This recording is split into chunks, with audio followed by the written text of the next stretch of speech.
Maka diusir keduanya dari tempatnya, bahkan ditendang. Ingat, tidak ada yang menendang Imam Ahmad kecuali gurunya Abu Nu'aim. Lazima Abu Muawiyah al-A'mas 20 sana. Seperti inilah kebiasaan para ulama. Menjadi besar, maka Abu Muawiyah ad-Darir, kata Abu Nu'aim, berkata, aku duduk menuntut ilmu dengan Al-A'mas 20 tahun. Maka waktu yang panjang dan lama, seperti biasa para ulama, mereka di zamannya jika melihat ada guru yang mumpuni ilmunya, maka dia duduk bersamanya berpuluh tahun. Dan faedahnya setelah meninggal nanti gurunya yang besar ini, dia menjadi sumber, narasumber yang kuat. Dan itulah yang terjadi. Sehingga berkata Yahya ibnu Ma'in, Abu Muawiyah ahabbu ilaika fil A'mas aw Waqi'. Bahkan Imam Yahya ibnu Ma'in menanyakan ke murid-muridnya, muridnya Yahya ibnu Ma'in menanyakan kepada Yahya ibnu Ma'in, siapa yang kamu cintai periwayatan dari Abu Muawiyah kepada A'mas atau dari Waqi' ibnul Jarrah kepada A'mas? Ini pilihan Yahya ibnu Ma'in berkata, Abu Muawiyah a'lam bihi. Abu Muawiyah lebih mengetahui hadis-hadis Al-A'mas daripada Waqi'. Kenapa? Karena dia duduk 20 tahun. Waqi' tidak seperti itu. Maka mulazamatu asy-syaikh perkara yang muhim. Maka jika kalian mempunyai guru-guru yang mumpuni ilmunya, mulazamahlah dahulu. Jangan tergesa-gesa untuk keluar dari ilmunya dan sebagainya, tapi duduklah banyak. Karena itulah sunnahnya para ulama terdahulu. Ingin sukses, kathratul mulazamah. Banyaknya duduk dengan syekhnya. Dan begitu pun bahkan dari keutamaan Abu Muawiyah ad-Darir dari periwayatannya Al-A'mas, bahkan dikatakan di majelisnya Imam Agung Syu'bah ibnul Hajjaj. Maka Syu'bah ibnul Hajjaj barakallahu fikum termasuk dari gurunya Abu Muawiyah. Namun dia kadang-kadang mengambil ilmu dari Al-A'mas sama. Maka di saat datang Abu Muawiyah ke majelisnya Imam Syu'bah, farafa'a ra'sahu. Faqala man hadha unduru fa idza huwa Abu Muawiyah. Faqala ya Abu Muawiyah, sami'tu haditha kada wa kada minal A'mas. Qala na'am. Qala Syu'bah hadha sahibul A'mas fa'arifuhu atau fa'arifuhu.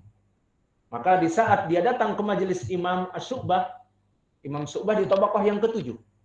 Dan Abu Muawiyah ad-Darir dohirnya setara sedikit atau di bawahnya sedikit, maka dia di tabaqah yang ke-9 di bawahnya Imam Syu'bah. Maka dia di saat menziarahi ke tempat Syu'bah, maka Imam Syu'bah mengatakan, siapa itu yang minta izin masuk? Dikatakan dia Abu Muawiyah ad-Darir. Langsung Imam Syu'bah mengetahui bahwa dia orang dari murid Al-A'mas. Dan antara Syu'bah dengan Al-A'mas, Syu'bah termasuk dari muridnya Al-A'mas juga. Karena Syu'bah di tabaqah yang ke-7 dan Al-A'mas di tabaqah yang ke-5 atau ke-6. Maka di sini, di saat dia mendengar Abu Hazim, Muhammad ibnu Khazim ad-Darir, Abu Muawiyah datang, maka tergambar di pikiran Imam Syu'bah, ini orang min asbatinas dari Al-A'mas. Maka dikatakan, ya Abu Muawiyah, apakah kamu mendengar dari Al-A'mas hadis demikian, demikian, demikian? Untuk meyakinkan bahwa dia orang yang paling kuat riwayatan dari Anas. Dikatakan, naam, iya, aku mendengarnya dan menghafalnya. Maka dengan penuh bangga Syu'bah mengatakan kepada murid-muridnya yang hadir di majelis ilmu, hada sahibul A'mas fa'rifuhu. Maka ini orang yang paling kuat periwayatannya dari Al-A'mas, ketahuilah dia, Abu Muawiyah ad-Darir. Lihat bagaimana keutamaan dari orang-orang yang kasratul mulazamah kepada gurunya.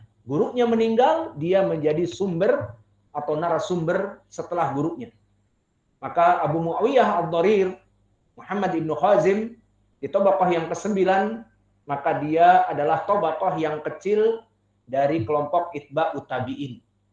Seperti siapa? Ingat An-Nabil. Siapa ismun Nabil? Ad-Dhahhak ibnu Mukhazim, ibnu Makhlad. Dan juga seperti Yazid ibnu Harun. Dan seperti Imam Asy-Syafi'i di tabaqah yang ke-9. Dan juga Abu Daud At-Tayalisi dan Abdul Razak ibnu Hammam As-San'ani dan Musa ibnu Ismail Al-Minqari At-Tubudaki di tabaqah yang ke-9. Kemudian meriwayatkan Abu Muawiyah dari gurunya Al-A'mas dengan an. Maka di sini menandakan dia tidak butuh lagi dengan lafaz tasrih karena dia orang yang paling kuat periwayatannya dari gurunya. Mau bilang an, mau bilang qala, tetap hukumnya bersambung. Maka ini kelebihan orang-orang yang banyak duduk dengan gurunya sehingga dia menjadi orang terkuat periwayatan dari gurunya. Maka Al-A'mas ma'ruf, dia Sulaiman ibnu Mihran Al-Asadi Abu Muhammad Al-Kufi. Dan Al-A'mas maknanya apa coba? Sama, Al-A'mas adalah orang yang seperti juling. Maksudnya Ad-Dharir dan Al-A'mas sama-sama penyakit mata. Jadi antara guru dan murid ini sama-sama bermasalah di mata. Namun Ad-Dharir seperti nocturnal, tidak bisa melihat di malam hari. Al-A'mas seperti dalam keadaan juling. Jadi mata bolaknya ke sini satu, seperti itu. Keduanya diberi ujian oleh Allah dengan matanya. Adapun Imam Al-A'mas maka dia imam di berbagai bidang. Masyaallah. Bidang ilmu hadis dia jagonya. Bidang ilmu qiraah dia panglimanya. Maka disebutkan oleh para ulama terkumpul pada Al-A'mas Al-Qur'an dan Sunnah. Al-Qur'an dia ahli qiraah di zamannya. Hafal qiraat semuanya. Dan dari segi hadis imam di bidang hadis. Dan Al-Qur'an dan Sunnah hujah bagi kaum muslimin. Maka berarti dia telah menguasai hujah-hujah dari kaum muslimin Al-Qur'an dan Sunnah. Adapun Sulaiman ibnu Mihran maka dia derajatnya di atas dari thiqah. Maknanya dia imam. Maka dia digelari dengan imam. Al-A'mas Syekhul Islam. Dan dia adalah dilaqabi dengan Syekhul Islam dan Syekhul Muqri'in wal Muhaddithin. Syekhnya penghafal Al-Quran dan syekhnya muhaddithin. Suatu nama yang agung. Maka dulu Sufyan ibnu Uyainah sangat mengagungkan Imam Al-A'mas dan mengatakan kanal A'mas aqra'uhum li kitabillah wa ahfaduhum lil hadits wa a'lamuhum bil fara'id. Lengkap. Bahwa dulu A'mas orang yang paling kuat dalam Al-Quran, qiraah, dan orang yang terkuat di dalam ilmu hadis, dan orang yang terkuat di ilmu faraid, di fikih, ilmu waris. Dan dulu Yahya ibnu Sa'id Al-Qattan menyebutnya alamatul Islam. Maka kalimat seperti al-alamah, seperti Syekh kami Mukbil dinamakan al-alamah Mukbil Al-Wadi'i. Kenapa? Karena dia semua cabang ilmu mengetahui. Dari segi lughah Arabiyah, dari segi ilmu hadis sudah jelas, dari segi ilmu akidah, dari segi ilmu fikih. Karena orang-orang yang kebanyakan menguasai ilmu hadis, dia akan menguasai berbagai cabang ilmu. Kenapa? Karena semua cabang ilmu kembali kepada ilmu hadis. Ingin mentafsir yang baik dan benar, menjadi seorang mufassir, pelajari ilmu hadis. Karena semua nanti ayat Al-Quran yang ditafsir, sanadnya diketahui dengan sahih. Ingin menguasai ilmu fikih dengan kuat, pelajari ilmu hadis. Sehingga fikihnya dia beristidlal dengan hadis-hadis yang sahih. Adapun hanya sekedar faqih, seperti contohnya misalnya dari Imam 4 yang masyhur Abu Hanifah. Abu Hanifah didhaifkan oleh para ulama tentang hadis. Dia dhaif hadisnya. Bukan ahlul hadis bahkan. Tapi ahlul ra'i. Cuman di sini dijadikan madhab. Madhab itu adalah perbedaan pendapat. Berkata Imam Ahmad demikian, Abu Hanifah demikian. Tidak mesti dia ahlul hadis, tetapi bisa jadi ahlul ra'i, mengutamakan akalnya. Dan itulah para ulama menjarah dari Abu Hanifah bahwa dia bukan muhadits, bahkan hadisnya dhaif. Didhaifkan oleh para ulama, Imam Muslim dan Abu Zur'ah dan yang lainnya. Para ulama banyak yang mendhaifkan. Alhasil digelari Yahya Al-Qattan menggelari Al-A'mas dengan alamatul Islam, al-alamah. Namun dengan pujian-pujian yang penuh tadi, dia imam Al-Quran dan imamnya hadis dan imamnya ilmu fikih faraid. Namun pepatah mengatakan apa? Tak ada gading yang tak retak. Dan juga sepandai-pandainya tupai melompat, dia pasti akan jatuh pula. Maknanya, manusia tidak ada yang sempurna. Allahual kamal. Allah itu yang maha sempurna. Manusia tidak sempurna. Karena dia makhluk. Karena dia butuh kepada Allah. Maka meskipun dia dalam keadaan imam agung, namun di hatinya ada sedikit sesuatu apa? Senang mentadlis. Dan permasalahan tadlis ini, permasalahan yang dibenci oleh para ulama, terutama ulama-ulama seperti Syu'bah dan yang lainnya, karena dia masalahnya bukan masalah permasalahan hafalan, tapi hati. Apa? Dia mencintai, diakui oleh gurunya, mendengar dari gurunya, diakui oleh murid-muridnya, mendengar dari gurunya, padahal dia tidak mendengar. Ada permasalahan hati. Berarti ya tasabba bima la yu'ta. Dia kenyang dari apa yang bukan rizkinya. Dianggap dia mendengar dari Syekh Mukbil, padahal bukan Syekh Mukbil muridnya. Dia murid Al-Hajuri misalnya. Seperti itu. Maka menafatkan kalimat-kalimat berkata Mukbil, murid-muridnya menganggap, oh dia juga belajar dengan Syekh Mukbil. Padahal bukan. Dia meriwayatkan dari Al-Hajuri, kemudian dari Syekh Mukbil. Begitu maknanya. Di saat dia mengatakan qala Mukbil an Mukbil, dipikir murid-muridnya, oh dia duduk juga dengan Syekh Mukbil. Padahal dia duduk dengan Al-Hajuri. Semua hadis-hadis dari Syekh Mukbil, dari Al-Hajuri baru ke Mukbil. Dia ingin mengucapkan dari Hajuri panjang. Mungkin orang, dia sanadnya turun. Langsung aja kita mengambil dari muridnya Syekh Mukbil langsung. Tidak usah kepada muridnya Al-Hajuri. Apalagi Al-Hajuri mubtadi'. Maka di sini itulah dari sifat tadlis. Maka oleh sebab itu, dipermasalahkan oleh para ulama, jika dia mengatakan an, maka dhaif sanadnya. Lihat imam yang besar seperti itu, jatuh gara-gara sifat tadi. Paham? Hafalannya jangan ditanya. Al-Quran, hafal, qiraat. Hadis, imam. Namun karena ada sesuatu tadi, sehingga jika dia berkata an fulan, awas. Di saat bilang an, al-a'mas, awas. Dengar apa tidak dari gurunya? Jangan-jangan dia nggak dengar, pingin dikira kita bahwa dia mendengar, padahal tidak mendengar. Seperti itu. Maka akhirnya Imam Ad-Dhahabi di kitab Al-Mizan sangat insaf mengatakan, al-a'mas mudallis, rubama dalasa an dhaif, wala yadri bihi, wala yudra bihi, famata qala hadatsana fala kalam, wa mata qala an tatarraqa ilaihi ihtimalu tadlis.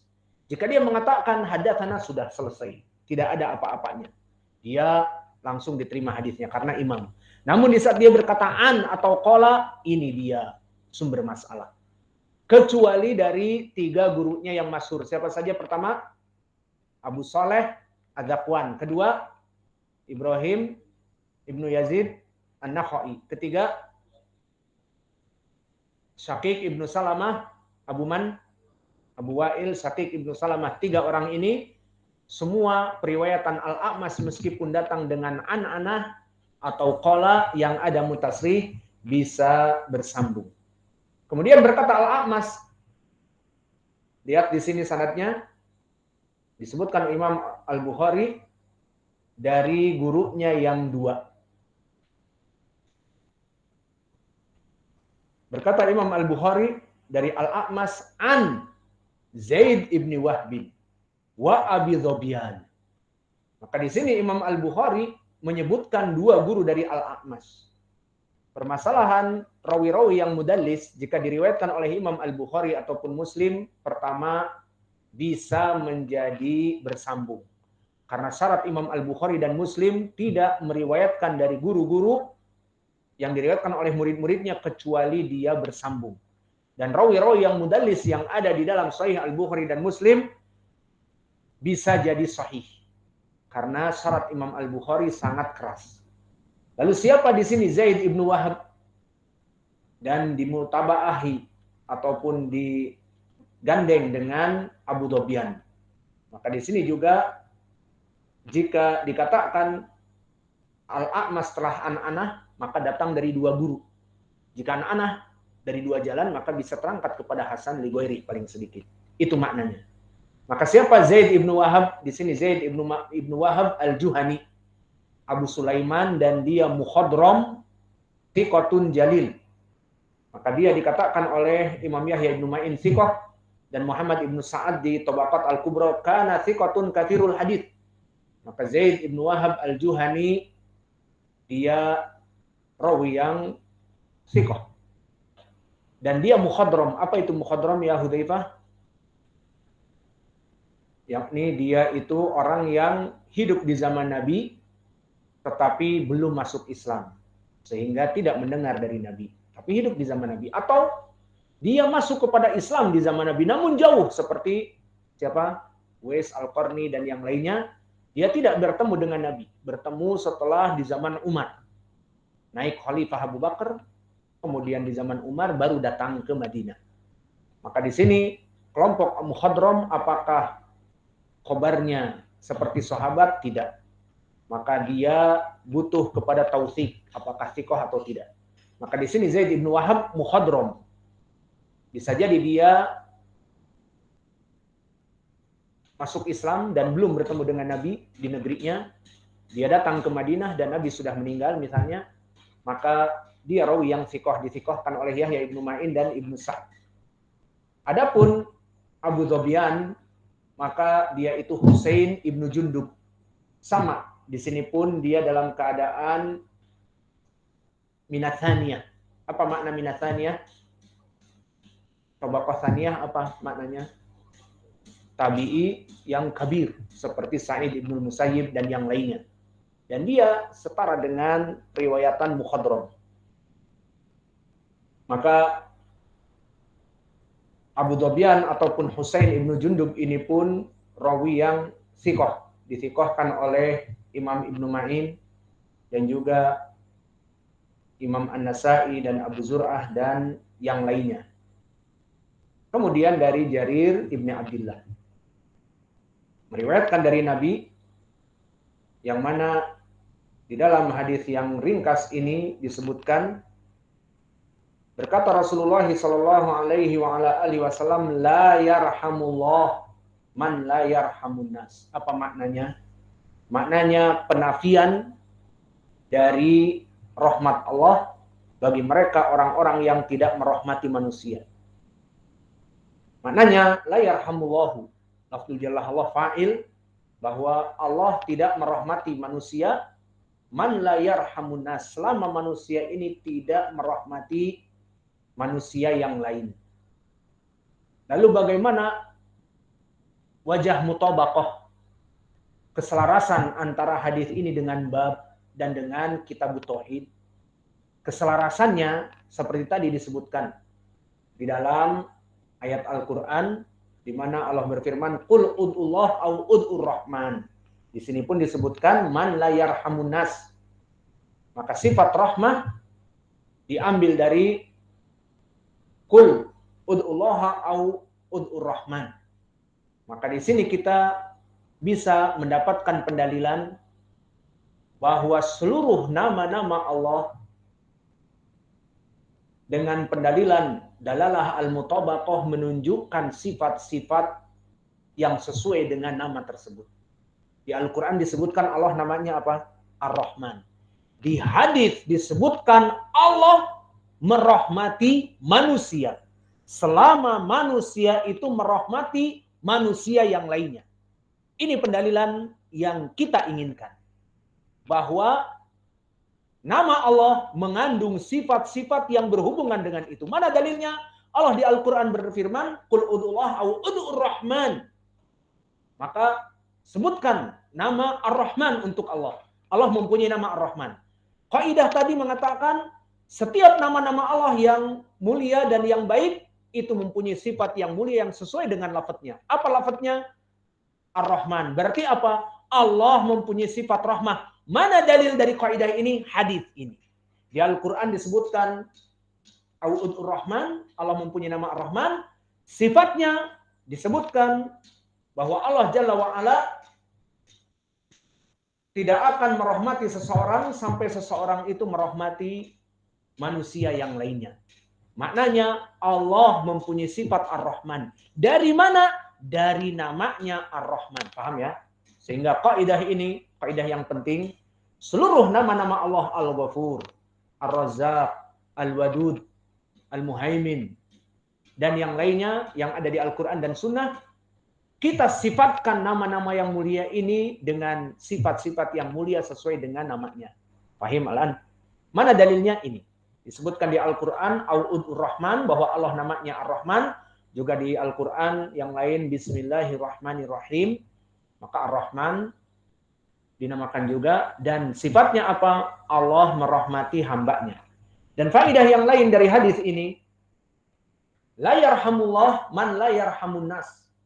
Di sini ada pendalilan juga min bab al-jaza min jinsil amal. Maknanya perbuatan seseorang dari pahala dan ganjaran tergantung dari perbuatannya. Atau istilah lain, barang siapa menabur angin dia menuai badai.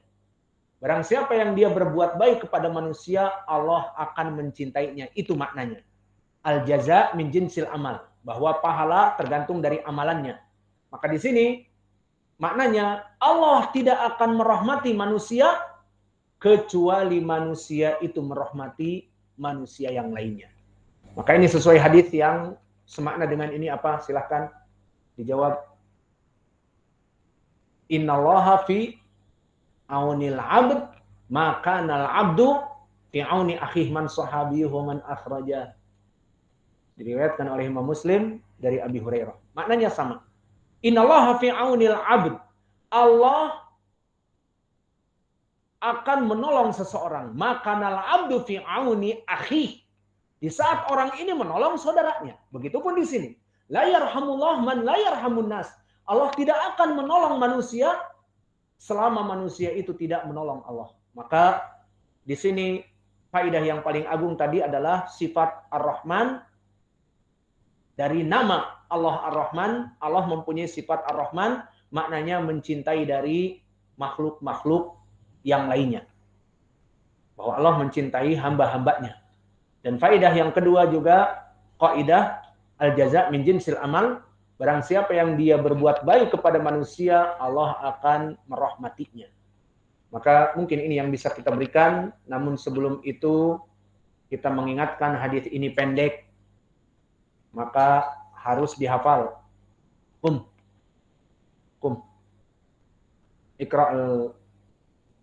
Iqra sanad wal matan. Qala al-Imam al-Bukhari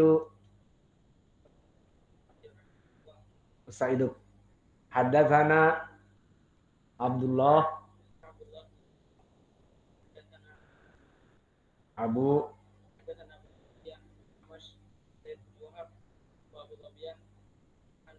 an Zaid ibn Wahab wa Abu Dobyan majrur au mansub au marfu wa abi Jarir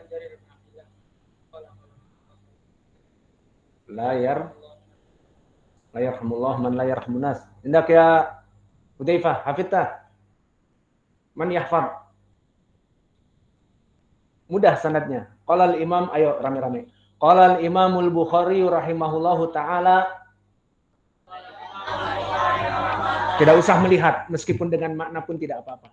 Qala al-Imam al-Bukhari rahimahullahu taala. Haddatsana Muhammad bin Salam. Haddatsana Abu Muawiyah anil A'mas an Zaid ibn Wahab wa Abi Dobyan an Jarir ibn Abdullah qala Rasulullah sallallahu alaihi wa ala alihi wasallam la yarhamullah man la yarhamun nas. Bisa seperti itu ke depannya. Satu kali baca hafal. Kita dulu seperti itu di tempat Syekh Mukbil. Hadis-hadis pendek baru selesai. Endak. Pernah saya juga. Sahih Muslim. Baca sanad. baru kita belajar baca. Saya salah satu kelewat satu sanad. Alhasil seperti itu.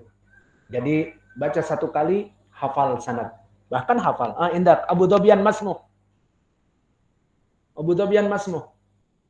Bingung semua. Husain bin Jundub. Abu Dorir. Abu Dorir. Abu Muawiyah Dorir Masmu. Muhammad ibnu Khazim. Seperti itu. Maka kita cukupkan di sini. Wa naktafi ilahuna. Jadikanlah kalian waktu yang sangat panjang untuk menghafal hadis dan mengetahui sanad, maka kalian dalam keadaan kenikmatan yang besar. Di mana kita belajar ilmu hadis dan menjelaskan sanadnya, bersyukurlah. Mungkin di zaman sekarang sangat jarang sekali orang-orang yang mengajari seperti ini dan kalian dalam keadaan penuh kenikmatan. Maka kita cukupkan kajian kita di sini. Wa naktafi ilahuna wa jazakumullahu khairan wa barakallahu fi ilmikum.